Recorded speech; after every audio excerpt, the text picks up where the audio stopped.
বাংলাদেশের সবচেয়ে নিকৃষ্ট স্বৈরাচার শহীদদের রক্তের মধ্যে ভেসে গিয়েছে।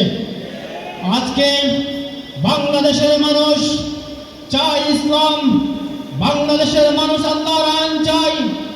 এদেশের মানুষ শেখ হাসিনার দীর্ঘ শাসন দেখেছেন, এদেশের মানুষ জাতীয়তাবাদীদের শাসন দেখেছেন, এদেশের মানুষ জাতীয় পার্টির শাসন দেখেছেন।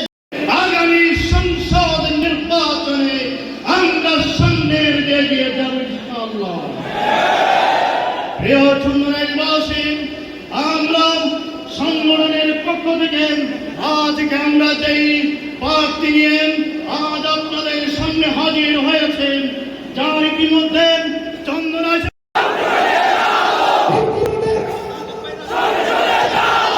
ভাইয়েরা একটু কষ্ট করে বসে ভাইকে শুভেচ্ছা বক্তব্য রাখার জন্য আমি আহ্বান করছি।